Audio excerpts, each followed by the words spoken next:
राधे राधे दोस्तों, मैं आपका दोस्त भूषण चौधरी। दोस्तों, कल 12 तारीख थी। 12 तारीख के दिन हाईकोर्ट में जो अपनी पेशी होनी थी, जो अपनी डेट थी, उस बारे में आपसे डिस्कस करना चाहता था। कल ही आपके सामने कुछ बातें रखना चाहता था, पर रेड्डी जी की तबीयत बहुत ज़्यादा ख़राब थी। कल जब मैंने उनको कॉल किया तो बहुत ज़्यादा उनको फीवर भी था, तो उनको ड्रिप लगा के वो सोए हुए थे कल। इसलिए मैं कल उनसे ज़्यादा बात नहीं कर पाया, या उन्होंने कुछ ज़्यादा बोलना उचित भी नहीं समझा और मैंने भी उनसे पूछना उचित नहीं समझा। आज सुबह मेरी उनसे बात हुई। वो बात रखने के पहले मैं आपसे कुछ बोलना चाहूँगा कि मैंने आपको जब ऑडियो दिया था 1 तारीख को सारी प्रोसीडिंग मैंने आपको बोली थी, और ये भी बोला था उसके साथ में कि 12 तारीख के दिन शाम को आप फिर से पैनिक हो जाओगे। मैंने वो बात तब भी आपको बोला था कि 12 से 2-4 दिन इधर उधर हो सकते हैं। तब आप लोगों ने वो सुन लिया, और सेम 12 तारीख के दिन, मतलब कल के दिन शाम को आपने वही हाव हल्ला शुरू कर दिया। वही थोड़ा सा आप पैनिक हो गए। कंडीशन आपकी बिल्कुल समझ सकते हैं। मैं भी आपके ही बीच का हूँ। जो आप भुगत रहे हो उससे मैं भी भुगत रहा हूँ। ऑडियो लेट इसलिए लाया हूँ कि दोस्तों, कुछ लोग खुद को बहुत बड़ा खिलाड़ी मानते हैं। कोई बात नहीं, उनके साथ में हम खेल भी बहुत बड़ा खेल लेंगे। वो नहीं चाहते थे कि मैं कुछ बोलूँ, मेरा ऑडियो आए, पर मैंने राधे भाई की कसम ली है, दोस्ती की कसम ली है, और आप सब लोगों को बोलना मेरा फ़र्ज़ है। बहुत सारे लोगों ने बोला भी, पर कल बाकी के लोगों को पता है कि मैं किस दौर से हूँ, या मैं किस दौर में गुजर रहा हूँ, क्या कंडीशन में हूँ, आप सब लोगों को पता है। फिर भी मेरा काम है आपको अपडेट देना, जो हुआ है वो आपके सामने रखना। और इसके बावजूद भी बहुत सारे लोगों ने मैसेजेस किए। कुछ लोग मेरे घर पे भी आके चले गए कि सर हमें एफआईआर करनी है। दोस्तों, मुझे एक बात पता है कि खुद की समझदारी ही ज़िंदगी में अहमियत रखती है। खुद की समझदारी ही ज़िंदगी में अहमियत रखती है, वरना अर्जुन और दुर्योधन के गुरु तो एक ही थे। हम सबके गुरु राधेश्याम एक ही है। बस आपको खुद की समझदारी रखनी है कि राधेश्याम जी को आप कैसे देखते हो, राधे भाई को आप कैसे देखते हो, ये आपको देखना है। ये आपका पॉइंट है। मैंने बार बार यही कहा था कि आप आज़ाद हिंदुस्तान में रहते हो, हर किसी को सोचने का और उस पर अमल करने का हक है। मैं किसी को किसी भी चीज़ से नहीं रोक रहा हूँ, पर एक बार अंदर झांक के देखना कि जो मैं करने जा रहा हूँ, क्या वो पर्याप्त रीज़न है उस चीज़ से निजात पाने का, या फिर उस चीज़ से अपने को कुछ सॉल्यूशन मिल सकता है क्या, वो देखने का। ठीक है, कल की प्रोसीडिंग मैं आपके सामने रखता हूँ। कल जैसे आप सबको पता था, सब आप ऑनलाइन देख रहे थे शायद, कि अपना नंबर 54 था, 38 नंबर तक बहुत बढ़िया तरीके से केसेस चलते रहे। और कल मैक्सिमम केसेस पीडी एक्ट के ही थे। जिनके ऊपर पीडी एक्ट लगा है, सर के पहले भी बहुत सारे लोग हैं जिनके ऊपर पीडी एक्ट इन्वोक किया गया है, उन सब की केसेस कल रखी गई थी। 38 नंबर का जो केस जिसके ऊपर बहुत ज़्यादा बहस हुई, वो भी पीडी एक्ट की केस ही थी। जज साहब ने जो भी बोला दूसरे पीडी एक्ट के केसेस में, वो सिर्फ उस केस के लिए नहीं था। जब किसी भी हाई कोर्ट के माननीय चीफ जस्टिस बोलते हैं तो सिर्फ एक केस के लिए नहीं होता है। वो गाइडलाइन होती है समाज के लिए, वो गाइडलाइन होती है प्रशासन के लिए, वो गाइडलाइन होती है पुलिस के लिए। बार बार जज साहब हर पीडी एक्ट के केस में बोल रहे थे कि आप इस एक्ट का दुरुपयोग कर रहे हो, गलत यूज़ आपने इस केस का किया है। जो 38 नंबर की केस चली थी उसके डिस्कशन में भी जज साहब ने यही बोला कि सोसाइटी में बहुत सारे प्रॉब्लम्स हैं। लड़कियां, छोटी छोटी लड़कियां गायब हो रही हैं, बच्चे गायब हो रहे हैं, कितने सारे बड़े बड़े प्रॉब्लम्स हैं। आप उनको ढूंढ के उनको ऊपर पीडीआर लगाइए। वो देखिए पहले कि हैबिचुअल गुनहगार कौन है। अब इस एक्ट का मिसयूज़ हो रहा है, ये स्टेट गवर्नमेंट को सीधा सीधा जज साहब ने बोला। ज़रूरी नहीं है कि हमारी केस में वो बोला जाए। जज साहब के मुंह से जो भी वर्ड निकलता है, जो भी वर्डिंग निकलती है, वो एक समाज के लिए गाइडलाइन बनती है। वो हमारे लिए भी गाइडलाइन थी और हमारे लिए अच्छी बात थी कि जज साहब जो भी बोल रहे थे उसमें कहीं भी किसी भी जगह पे किसी भी केस में ये नहीं बोला गया कि ये सही लगाया गया है करके। फिर जैसे भी वक्त ख़त्म हुआ, रेड्डी जी ने जो बुकलेट अपने को लिए बनाने के लिए बोली थी, जो साइटेशन अपने लिए जमा करने के लिए बोला गया था, वो अराउंड 500 पेजेस की जो बुकलेट थी, 2 बड़ी बड़ी बुकलेट, वो रेड्डी जी ने जज साहब को दी। रिक्वेस्ट किया, पर जज साहब ने बोला कि अभी टाइम ओवर हो गया रेड्डी जी, आप एक काम करिए, मंडे के दिन आइए। मंडे की डेट अपने को मिलने वाली थी, पर जो गवर्नमेंट लॉयर है उनको मंडे के दिन दूसरे केसेस थे। उन्होंने जज साहब से रिक्वेस्ट की कि सर प्लीज़ मैं मंडे के दिन, मैं बहुत सारी केसेस होने की वजह से मैं मंडे के दिन अवेलेबल नहीं हो पाऊँगा, तो आपसे रिक्वेस्ट है कि आप नेक्स्ट डे दे दो। जनरल है, ये रूल है, और जो कायदे के हिसाब से बनता है, दोनों लॉयर के सुनने के बाद में फिर अपने को मंगलवार की डेट इस चीज़ में मिली है। जहाँ तक रेड्डी जी से मेरी बात हुई, रेड्डी जी ने बोला है सर मंगलवार, बुधवार और गुरुवार, इन 3 दिनों के बीच में आपका पीडीएफ का पूरा मैटर मैं ख़त्म कर दूंगा। फिर से बोल रहा हूँ, मंगलवार, बुधवार और गुरुवार तक, ये 3 दिन के अंदर मैं आपका पूरा पीडीएफ का मैटर ख़त्म कर दूंगा, ये ख़त्म हो जाएगा।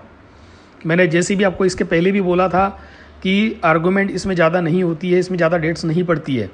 अब कल जो हुआ उसमें आप बोलिए कि अपनी हियरिंग हुई नहीं, टाइम ख़त्म हो गया, इसलिए अपनी को डेट मिली है। फिर आपने वही शुरू कर दिया, यार डेट के ऊपर डेट मिल रही है। यार टाइम ख़त्म होना, जिस दिन के अंदर सारी हियरिंग होना, जज साहब को हर किसी को न्याय देना है। अपने पहले भी बहुत सारी केसेस थी, और कुछ लोगों ने ये भी बोला कि अपने को लेट का नंबर क्यों मिलता है, अपनी केस अर्जेंट में चल रही है। और कोई भी डेट अगर कोर्ट देता है तो उसके पहले भी बहुत सारे केसेस रहती है, जिनको 2 महीने पहले की डेट, 2 महीने के पहले डेट मिल चुकी होती है, वो किसी को 3 महीने पहले ही डेट मिल चुकी होती है, और जिस सीरियल में नंबर आता है उस सीरियल में अपने को नंबर मिल जाता है। पॉसिबल था अपने भी आर्गूमेंट हो जाती, पर टाइम कम था और हर केस को उनको सुनना पड़ता है जज साहब को, इसलिए उनकी केस सुनी गई और अपने को मंगलवार के दिन वहाँ पे बुलाया है। ऐसा नहीं है कि अपने ऊपर आर्गूमेंट हुआ और उसमें कुछ खामी निकली और इसलिए अपने को डेट मिली, ऐसा तो कुछ है भी नहीं। अपना तो उल्टा उन्होंने जितना अपने को बोला गया था कि आप साइटेशन जमा करिए, हमने जमा किए, और नियर अबाउट 500 पेजेस, मतलब 500 पेजेस की बुकलेट बना के हमने दे दी जज साहब को। 2-3 दिन वो भी पढ़ेंगे वो साइटेशन, और मंगलवार के दिन अपनी सुनवाई वहाँ पे होगी। और रेड्डी जी के हिसाब से मंगलवार, बुधवार और गुरुवार, ये 3 दिनों के बीच में ये सारा मैटर ख़त्म हो जाएगा। रेड्डी जी ने बोला है कि मैं बहुत पॉजिटिव हूँ, अपने को वहाँ से न्याय मिलेगा। जहाँ तक आप तक की जितने भी मैंने आपको बोली है सारी प्रोसीडिंग कोर्ट की, वो आपके सामने मैंने रख दी है कि वहाँ पे क्या क्या हुआ है। जज साहब ने एक वर्ड भी अपने अपोज में नहीं बोला है, एक लाइन भी नहीं, एक सेंटेंस भी नहीं। और ये सारी चीज़ें जो लोग कोर्ट रूम में मौजूद थे, अपने लीडर, उन लोगों ने भी सुनी है। और दूसरी बात, जो आपको पिछली ऑडियो में मैंने बोला था कि जज साहब ने बोला था ना कि पीडीएफ लगाना कोई सोल्यूशन नहीं है 420 के अंदर। अगर आपको लगता है कि एक्यूज़ मतलब राधेश्याम जी कोई बाहर जाके क्राइम कर सकते हैं, तो आप बेल कैंसिल कर दें। तो पुलिस प्रशासन ने, स्टेट गवर्नमेंट ने ये बात दिल पे ले ली। उन्होंने अपनी 4 बेल कैंसिल हो जाए, 3 बेल कैंसिल हो जाए, इसलिए हाई कोर्ट में पिटीशन डाल दिया था। शायद आपको ये पता नहीं होगा, फिर से सुन लो कि गवर्नमेंट ने हमारी 3 बेल जो तेलंगाना में हुई थी, वो बेल कैंसलेशन के लिए भी एक पिटीशन कोर्ट में डाल दिया था, हाई कोर्ट में। जो रेड्डी जी ने उनके मेरिट के ऊपर, उनके नॉलेज के ऊपर और तुम्हारे हमारे नसीब से वो पिटीशन पुलिस का डिसमिस हो गया है। मतलब अभी हमारी कोई भी बेल कैंसिल वहाँ से नहीं होगी। माननीय हाई कोर्ट ने हमारी दरख्वास्त सुन ली और पुलिस की और गवर्नमेंट की जो अपने तरफ से, उनकी तरफ से पिटीशन डाली गई थी कि ये 3 बेल कैंसिल हो जाए, वो नहीं हुआ और वो पिटीशन उनकी डिसमिस हो गई। इसका मतलब ये है, उनको पता है कि पीडी एक्ट से हम बरी होने वाले हैं और हमें न्याय देवता पे और इस हिंदुस्तान के अपनी इस कानून व्यवस्था पे हमें पूरा विश्वास है कि हम इन 2-3 दिनों के अंदर बाहर आ जाएंगे। अभी कुछ लोगों ने एफआईआर का बोला है। मैंने पहले ही आपको बोला कि दोस्तों, खुद की समझदारी आपको तार के लेके जाएगी। कोई आपको क्या बोल रहा है ये आप दिमाग में मत लाइए, खुद सोचिए एक बार। मैं नीमच में सैटरडे के दिन, शनिवार के दिन राधे भाई के साथ में 1.5 घंटा था। उस इंसान का जोश, उस इंसान की आपके प्रति प्यार उनके आंखों में झलकता है। एक बच्ची को सर बोल के जाते कि बेटा तेरी शादी मैं कराऊंगा, ये खड़ा है राधेश्याम, ये सारा फ्यूचर में कर तेरी शादी कराएगा। कुछ हिम्मत नहीं टूटी, कुछ हौसला नहीं टूटा। उल्टा इतना मजबूत हुए हैं कि बाहर आने के बाद में सर ने बोला कि MLM इंडस्ट्री में फ्यूचर मेकर और राधेश्याम एक नया इतिहास बनाएगा, एक ऐसा इतिहास बनाएगा कि सारी MLM इंडस्ट्री राधेश्याम की तरफ और फ्यूचर मेकर की तरफ एक एग्जाम्पल की तरफ से देखेगी, एक एग्जाम्पल सेट होगा। और 1 महीने के अंदर वही मंजर मैं आपको दिखाऊंगा जहाँ से मैं छोड़ के गया था। ये राधेश्याम जी के वर्ड थे और ये जब सुन रहे थे तो वहाँ पे 7-8 लोग थे, पुलिस भी थी। उनके सामने सर ने ये बोला था कि 1 महीने के अंदर वो मंजर मैं आपको फिर से दिखाऊंगा। ये विश्वास है उस इंसान का हमारे प्रति। उनको पता है कि जो मेरा परिवार बाहर बैठा है बहुत तकलीफ में, घरों में बहुत तकलीफ हो रही है, दूसरे लोग भी दूसरे को तकलीफ दे रहे हैं, फिर भी लोग मेरा विश्वास कर रहे हैं। ये ऑडियो उनको भी दीजिए जो आपको तकलीफ दे रहे हैं ना, उनको भी ऑडियो दीजिए। उनको भी एक मैसेज देना चाहूँगा कि भाई साहब, आपका भला हो, आपकी ज़िंदगी में 2 पैसे आए, इसलिए आपको मल्टी लेवल मार्केटिंग, ये डायरेक्ट सेलिंग के पूरे प्रोसेस में आपको रिक्वेस्ट की गई थी कि आप भी आइए, ये हमारी डायरेक्ट सेलिंग कंपनी में आप आइए, आपको भी 2 पैसे मिलेंगे। और तब आपने हाँ बोला था।